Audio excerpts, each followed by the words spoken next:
জয় গৌর, জয় নিতাই। আজ 31শে শ্রাবণ 1431 ও 16ই আগস্ট 2024 শুক্রবার, একাদশী পুত্রদা বা পবিত্রা। এই পুত্রদা একাদশীতে আমি শ্রী চৈতন্য চরিতামৃত পাঠ করছি।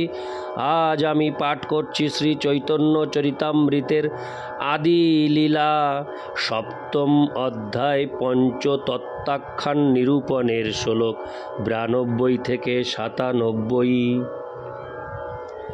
নারায়ণ হে নারায়ণ, ভবভয়হরণম নারায়ণ। শ্লোক 92।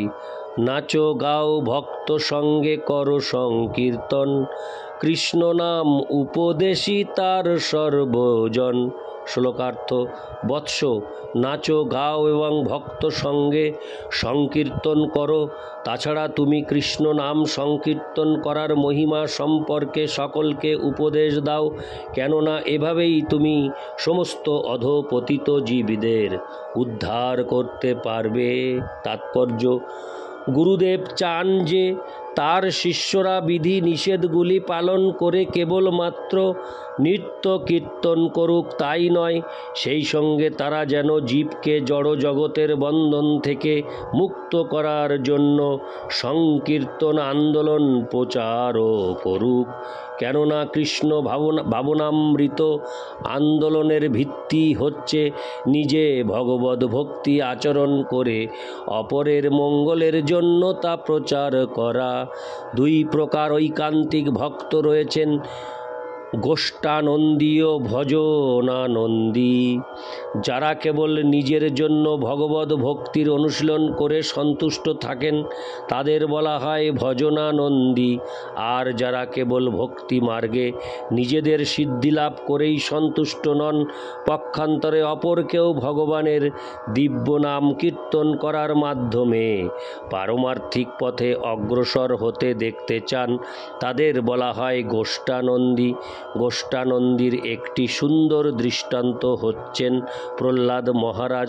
ভগবান নৃসিংহদেব যখন বর প্রার্থনা করতে বললেন, তখন প্রহ্লাদ মহারাজ বলেছিলেন, নৈব দ্বিজে পর দূরত্বয় বৈতরণাস্তদ্দীর যোগায় মোহামৃতমগ্ন চিত্ত সচেততো বিমুখ চেতসো ইন্দ্রিয়ার্থময়া সুখায় ভরমুদ্দয় হত বিমূঢ়ান। হে ভগবান, আমার নিজের কোনো সমস্যা নেই এবং আমার কাছ থেকে কোনো বর চাই না, কারণ আপনার দিব্য নাম কীর্তন করেই আমি সম্পূর্ণভাবে সন্তুষ্ট। আমার পক্ষে এই যথেষ্ট, কারণ যখনই আমি আপনার নাম কীর্তন করি তখনই আমি আনন্দ সাগরে নিমগ্ন হই। আমার কেবল সেই জন্যই অনুশোচনা হয় যখন দেখি অন্যরা আপনার প্রতি প্রেম ভক্তি থেকে বঞ্চিত হচ্ছে। ক্ষণস্থায়ী জড় সুখ ভোগের জন্য তারা জড়জাগতিক কার্যকলাপে লিপ্ত হয়ে নানাভাবে দুঃখ কষ্ট ভোগ করছে এবং ভগবৎ প্রেমের প্রতি আসক্তি রহিত হয়ে কেবলমাত্র ইন্দ্রিয় সুখ ভোগের আশায় দিনরাত কঠোর পরিশ্রম করে তাদের জীবনের অপচয় করছে। আমি কেবল তাদেরই জন্য অনুশোচনা করি এবং মায়ার বন্ধন থেকে তাদের মুক্ত করার জন্য নানা রকম পরিকল্পনা করি। ভাগবত 7:9-43। শ্রীল ভক্তি সিদ্ধান্ত সরস্বতী ঠাকুর তার অনুভাষ্যে বিশ্লেষণ করেছেন যে মানুষ তার ঐকান্তিক সেবার দ্বারা গুরুদেবের মনোযোগ আকর্ষণ করেছেন। তিনি সমগোত্রীয় কৃষ্ণ ভক্তদের সঙ্গে নৃত্য ও কীর্তন করতে ভালোবাসেন। গুরুদেব এই ধরনের শিষ্যকে সমস্ত পৃথিবীর পতিত জীবদের উদ্ধার করার দায়িত্ব দান করেন। যারা ভক্তি মার্গে উন্নতি সাধন করেননি তারাই কেবল নির্জন স্থানে হরে কৃষ্ণ মহামন্ত্র জপ করতে চান। শিল ভক্তি সিদ্ধান্ত সরস্বতী ঠাকুরের ভাষায় তা হচ্ছে এক প্রকারের প্রবঞ্চনা, কেননা তারা হরিদাস ঠাকুরের মতো অতি উন্নত ভক্তের কার্যকলাপের অনুকরণ করতে চান। এভাবেই অতি উন্নত ধরনের ভক্তের আচরণ অনুকরণের চেষ্টা করা উচিত নয়। পক্ষান্তরে সকলেরই কর্তব্য হচ্ছে সারা পৃথিবী জুড়ে শ্রী চৈতন্য মহাপ্রভুর বাণী প্রচার করা। তাহলেই পারমার্থিক পথে সাফল্য অর্জন করা যায়। যারা প্রচার কার্যে দক্ষ নন তারা অসৎসঙ্গ পরিত্যাগ করে নির্জন স্থানে ভজন করতে পারেন, কিন্তু যিনি ভক্তি মার্গে যথার্থই উন্নত তার কর্তব্য হচ্ছে ভগবদ ভক্তিবিহীন হরে কৃষ্ণ মানুষদের কাছে ভগবানের মহিমা প্রচার করে তাদেরকেও ভগবদ ভক্তির অমৃত ও রস আস্বাদন করানো।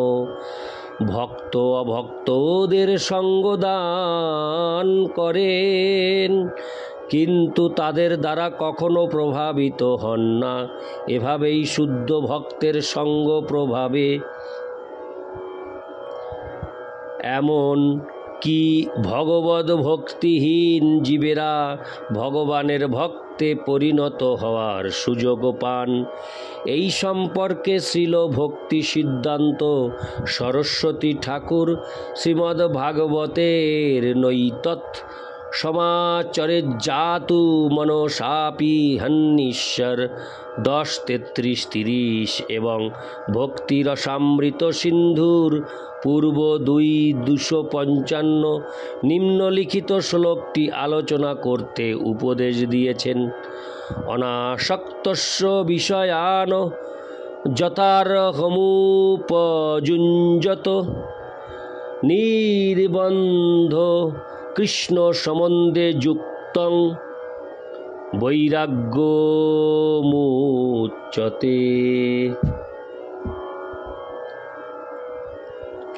মহাপুরুষদের কার্যকলাপের অনুকরণ করা উচিত নয়। আমি এই শ্লোকটি আরেকবার পাঠ করছি, অত্যন্ত গুরুত্বপূর্ণ। অনাসক্তস্য বিষয়ান যথার্হমুপযুঞ্জত নির্বন্ধ কৃষ্ণ সম্বন্ধে যুক্তং বৈরাগ্যমুচ্যতে। মহাপুরুষদের কার্যকলাপের অনুকরণ করা উচিত নয়। জড় সুখভোগের প্রতি অনাসক্ত হয়ে শ্রীকৃষ্ণের সেবার জন্য সব কিছু গ্রহণ করা উচিত।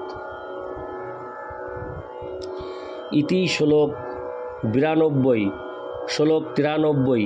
এত বলি এক শ্লোক শিখাইল মোরে, ভাগবতের সার এই বলে বারে বারে। শ্লোকার্থ: এই কথা বলে আমার গুরুদেব শ্রীমদ্ ভাগবতের একটি শ্লোক আমায় শিখিয়েছিলেন এবং বারংবার তিনি আমাকে বলেছিলেন যে এটি হচ্ছে শ্রীমদ্ ভাগবতের সার। তাৎপর্য: শ্রীমদ্ ভাগবতের 11:2-40 এই শ্লোকটি বসুদেবকে ভাগবত ধর্ম সম্বন্ধে শিক্ষা প্রদান করার সময় নারদ মুনির উক্তি। বসুদেবকে ভাগবত ধর্ম সম্বন্ধে শিক্ষা প্রদান করার সময় নারদ মুনির উক্তি। বসুদেব ইতিমধ্যেই ভাগবত ধর্মের মান প্রাপ্ত হয়েছিলেন, কেননা ভগবান শ্রীকৃষ্ণ তার গৃহে তার পুত্ররূপে আবির্ভূত হয়েছিলেন। কিন্তু তবুও অন্যদের শিক্ষা দেওয়ার জন্য তিনি ভাগবত ধর্ম সম্বন্ধে নারদ মুনির কাছ থেকে শুনতে চেয়েছিলেন। এটি হচ্ছে মহান ভক্তের বিনীত মনোভাব। ইতি শ্লোক 93। শ্লোক 94। এবং ব্রত সপ্রিয় নাম কীর্তা জ্ঞাতানুরাগ দ্রুত চিত্ত উচ্চৈ হসত্যথোরদিতি রৌতি গায়ত্তুন্মাদ বনৃত্যতি লোকবাহ্য। অনুবাদ: কেউ যখন ভক্তি মার্গে যথার্থ উন্নতি সাধন করেন এবং তার অতি প্রিয় ভগবানের দিব্য নাম কীর্তন করে আনন্দমগ্ন হন, তখন তিনি অত্যন্ত উত্তেজিত হয়ে উচ্চস্বরে ভগবানের নাম কীর্তন করেন। তিনি কখনো হাসেন, কখনো কাঁদেন এবং কখনো উন্মাদের মতো নৃত্য করেন। বাইরের লোকেরা কে কী বলে সেই সম্বন্ধে তার কোনো জ্ঞান থাকে না। ইতি শ্লোক 94, শ্লোক 95 ও 96। এই তার বাক্যে আমি দৃঢ় বিশ্বাস ধরি, নিরন্তর কৃষ্ণ নাম সংকীর্তন করি। সেই কৃষ্ণ নাম কভু গাওয়ায় নাচায়, গাহি নাচি নাহি আমি আপন ইচ্ছায়। শ্লোকার্থ: আমার গুরুদেবের এই কথায় সুদৃঢ় বিশ্বাস করে আমি নিরন্তর কৃষ্ণ নাম কীর্তন করি। সেই কৃষ্ণ নাম কখনো আমাকে গাওয়ায় এবং নাচায়, তাই আমি নাচি ও গান করি। আমি নিজের থেকেই তা করি না, নামের প্রভাবে আপনা থেকেই তা হয়ে থাকে। তাৎপর্য: যে মানুষ গুরুদেবের বাক্যে আস্থা না রেখে স্বাধীনভাবে কার্য করে, সে কখনো ভগবানের দিব্য নাম কীর্তন করতে পারে না। বেদে শ্বেতাসত্তর উপনিষদ, হরে কৃষ্ণ, শ্বেতাসত্তর উপ 6:23 বলা হয়েছে। এখানে রস্যৌ প বিসর্গ, এখানে উপ বলছে। শ্বেতাসত্তর উপ 6:23 সেখানে বলা হয়েছে, যস্য দেবে পরা ভক্তির যথা দেবে তথা গুরৌ তস্যৈতে কথিতা অর্থা প্রকাশন্তে মহাত্মন। পরমেশ্বর ভগবান ও গুরুদেবের বাণীতে যার পূর্ণ বিশ্বাস রয়েছে, সেই মহাত্মার কাছেই বৈদিক তত্ত্বজ্ঞান প্রকাশিত হয়। এই বৈদিক নির্দেশটি অত্যন্ত গুরুত্বপূর্ণ এবং শ্রীচৈতন্য মহাপ্রভু তার ব্যক্তিগত আচরণের দ্বারা এই নির্দেশের সমর্থন করে গিয়েছেন। তার গুরুদেবের বাক্যে বিশ্বাস করে তিনি সংকীর্তন আন্দোলনের সূচনা করেছেন। ঠিক যেমন আজকের এই কৃষ্ণ ভাবনামৃত আন্দোলন শুরু হয়েছে আমাদের গুরু মহারাজের বাণীর প্রতি পূর্ণ বিশ্বাসের প্রভাবে। তিনি চেয়েছিলেন আমরা যেন ভগবানের বাণী প্রচার করি এবং তার সেই নির্দেশের উপর সম্পূর্ণ বিশ্বাস করে আমি চেষ্টা করেছিলাম কোনো না কোনোভাবে তার সেই নির্দেশ পালন করতে, এবং আজ এই আন্দোলন সারা পৃথিবী জুড়ে সাফল্য লাভ করেছে। তাই শ্রী গুরুদেব ও পরমেশ্বর ভগবানের বাণীতে সম্পূর্ণ বিশ্বাস পোষণ করাই হচ্ছে সফল হওয়ার গোপন রহস্য। শ্রী চৈতন্য মহাপ্রভু তার গুরুদেবের নির্দেশ কখনো অমান্য করেননি এবং সংকীর্তন আন্দোলনের প্রচার বন্ধ করেননি। শ্রীল ভক্তি সিদ্ধান্ত সরস্বতী গোস্বামী এই জগৎ থেকে বিদায় নেওয়ার সময় তার সমস্ত শিষ্যদের সঙ্গবদ্ধভাবে সমস্ত পৃথিবী জুড়ে শ্রীচৈতন্য মহাপ্রভুর বাণী প্রচার করতে নির্দেশ দিয়েছিলেন। কিন্তু পরবর্তীকালে কিছু স্বার্থান্বেষী মূর্খ শিষ্য তার সেই নির্দেশ অমান্য করেন। তারা সকলেই চেয়েছিলেন প্রতিষ্ঠানের নেতা হতে এবং তারা তাদের গুরুদেবের আদেশ অমান্য করে আদালতে মামলা মকদ্দমা শুরু করেছিলেন। তার ফলে প্রচার বন্ধ হয়ে যায় এবং প্রতিষ্ঠানটি ভেঙে পড়ে। এটি অত্যন্ত দুঃখের বিষয় এবং তা নিয়ে আলোচনা করতে অন্তরে আমি প্রচণ্ড বেদনা অনুভব করি, কিন্তু তবুও এই সত্য প্রকাশ করতে আমি বাধ্য হই যাতে ভবিষ্যতে আমরা সেই ভুল না করি। আমরা আমাদের গুরু মহারাজের বাক্যে সুদৃঢ় বিশ্বাস করে অত্যন্ত বিনীতভাবে এই আন্দোলন শুরু করেছিলাম। তখন আমরা ছিলাম অত্যন্ত অসহায়, কিন্তু পরমেশ্বর ভগবানের অচিন্ত শক্তির প্রভাবে এই আন্দোলন আজ সফল হয়েছে। আমাদের বুঝতে হবে যে শ্রী চৈতন্য মহাপ্রভুর কীর্তন ও নৃত্য সম্পাদিত হয়েছিল চিদ জগতের আহ্লাদিনী শক্তির প্রভাবে। শ্রী চৈতন্য মহাপ্রভু ভগবানের দিব্য নামকে জড় শব্দ তরঙ্গ বলে কখনোই মনে করেননি। এমনকি কোনো শুভ ভক্ত হরে কৃষ্ণ এমনকি কোনো শুদ্ধ ভক্তও হরে কৃষ্ণ মহামন্ত্র কীর্তনকে জড় সঙ্গীত বলে মনে করেন না। শ্রী চৈতন্য মহাপ্রভু কখনো দিব্য নামের প্রভু হওয়ার চেষ্টা করেননি। পক্ষান্তরে তিনি শিক্ষা দিয়ে গিয়েছেন কিভাবে ভগবানের দিব্য নামের সেবক হতে হয়। সাফল্যের রহস্য না জেনে কেউ যদি লোক দেখাবার জন্য ভগবানের দিব্য নাম কীর্তন করে, তাহলে তার পিত্তবৃদ্ধি হতে পারে, কিন্তু সে কৃষ্ণ প্রেম লাভ করতে পারবে না।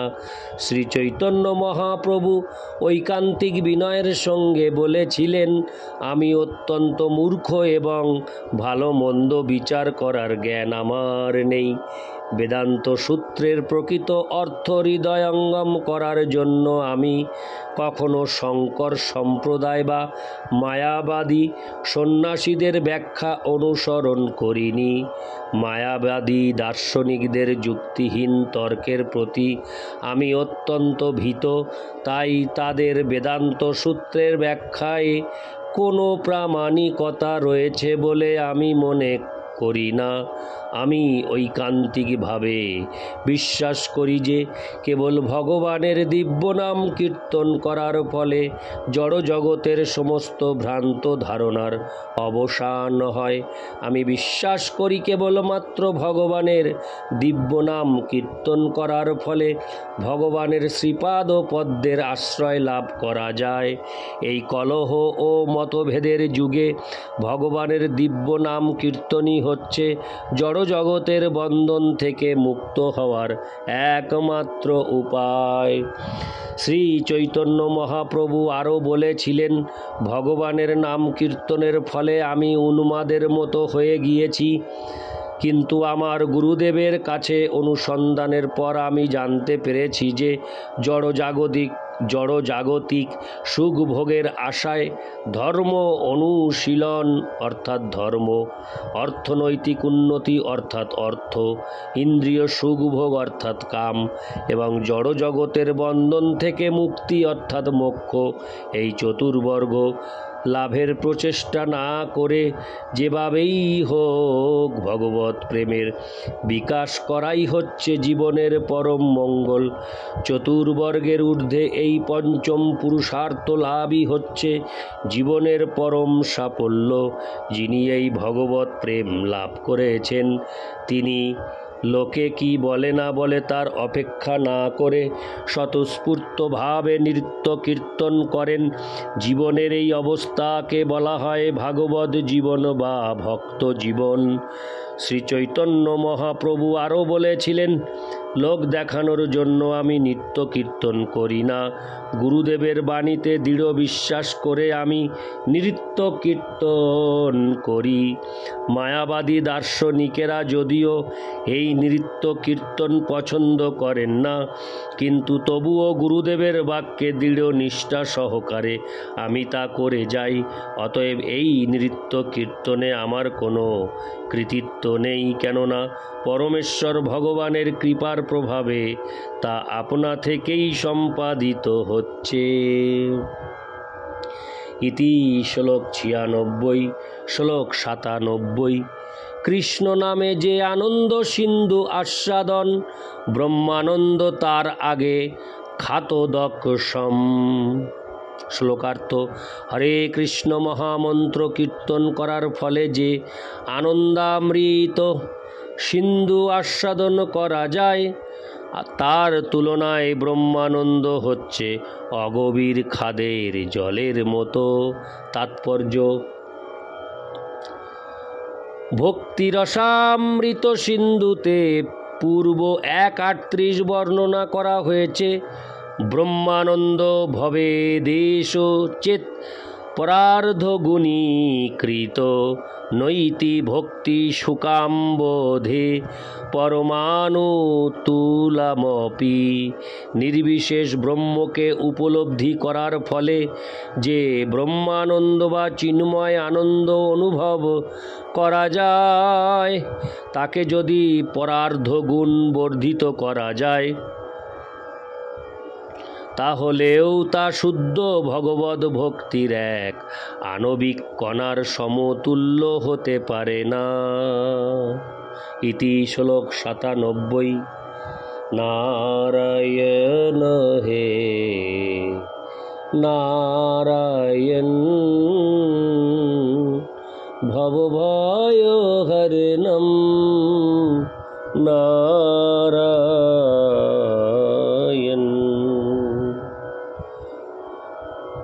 জয় গৌর, জয় নিতাই, হরি বল।